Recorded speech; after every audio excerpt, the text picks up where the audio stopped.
आगे पहुंची सुन झंकार, ररंकार धुन सुनी पुकार। आगे श्वेत सुन्न है भाई, मान सरोवर पैठ न है।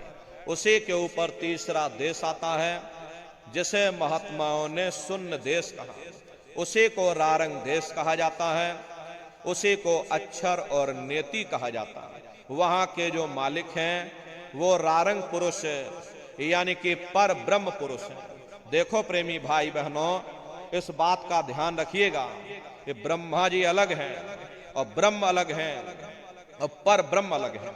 तीसरे मंडल के जो स्वामी हैं वो पर ब्रह्म पुरुष हैं। वहां किंगरी और सारंगी दो धुनें उस लोक में गूंजती रहती हैं।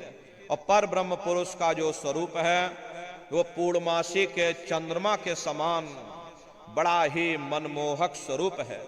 इसी स्थान पर प्रेमी भाई बहनों एक बहुत बड़ा अमृत का सरोवर बना हुआ है जिसे महात्माओं ने मान सरोवर कहा। जब तुम्हारी ये जीवात्मा उस मान सरोवर में जाकर स्नान कर लेगी तो जन्म जन्मांतरों के तुम्हारे मैले पाप कर्म साफ हो जाएंगे। अरे यहाँ के पानी से तुम्हारे कर्मों की सफाई नहीं होने वाली। ये बाहर का पानी तुम्हारे शरीर के मैल को धो सकता है, लेकिन जो पापों का मैल है, जो अंतःकरण में कर्मों की गंदगी, पुण्य और पाप के बोझे जो आपने अपने ऊपर लाद रखे हैं, वो जब साफ होंगे जब आप तीसरे मंडल पर पहुंच करके उस गंगा में डुबकी लगाओगे, उस महाकुंभ में स्नान करोगे। बड़े बड़े ऋषि मुनि, बड़े बड़े महात्मा उस महाकुंभ में स्नान कर रहे हैं। उस अमृत के सरोवर में स्नान करने के बाद में यह जीवात्मा हंस रूप हो जाती है। हंसन मिले हंसा हो जाए, मिले जो अमीय आहारा है। जीवात्मा का खुद का प्रकाश उस अमृत के सरोवर में स्नान करने के बाद में 16 सूर्य के बराबर हो जाता है। फिर यही जीवात्मा चौथे मंडल की आवाज को पकड़ करके चौथे मंडल की चढ़ाई करती है। 2 पर्वत के संग निहारो और भंवर गुफा ते संत पुकारो। 2 पर्वतों को पार करने के बाद में बड़ा सुंदर देश आता है जिसे महात्माओं ने भंवर गुफा कहा। वहां के जो मालिक हैं वो सोहंग पुरुष हैं।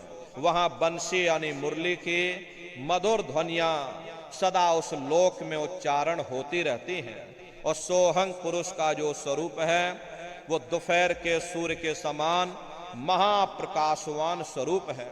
अरे स्वरूप में अंतर है। पहले स्थान पर निरंजन भगवान का जो स्वरूप है वो ज्योतिष स्वरूप है। दूसरे स्थान पर ब्रह्म का जो स्वरूप है वो सुबह के लाल सूर्य के समान है। तीसरे स्थान पर ब्रह्म पुरुष का जो स्वरूप है वो पूर्णमासी के चंद्रमा के समान है। और चौथे स्थान पर सोहंग पुरुष का जो स्वरूप है वो दोपहर के सूर्य के समान महाप्रकाशवान स्वरूप है। और वहां के धनी का दर्शन करने के बाद में ताके परे धाम सतनामा, बीन बजे सतलोक ठिकाना। सोहंग देश के ऊपर वो 5वां देश आता है जिसे महात्माओं ने सचखंड देश कहा। वो सचखंड देश अजर अमर अविनाशी सदा एक रस रहने वाला देश है। वहां न काल है, न कर्म है, न दुख है, न संताप है, न पुण्य है, न पाप है। जो जीवात्माएं वहां पर पहुंच जाती हैं हमेशा के लिए जन्म मरण के बंधनों से आजाद हो जाती हैं।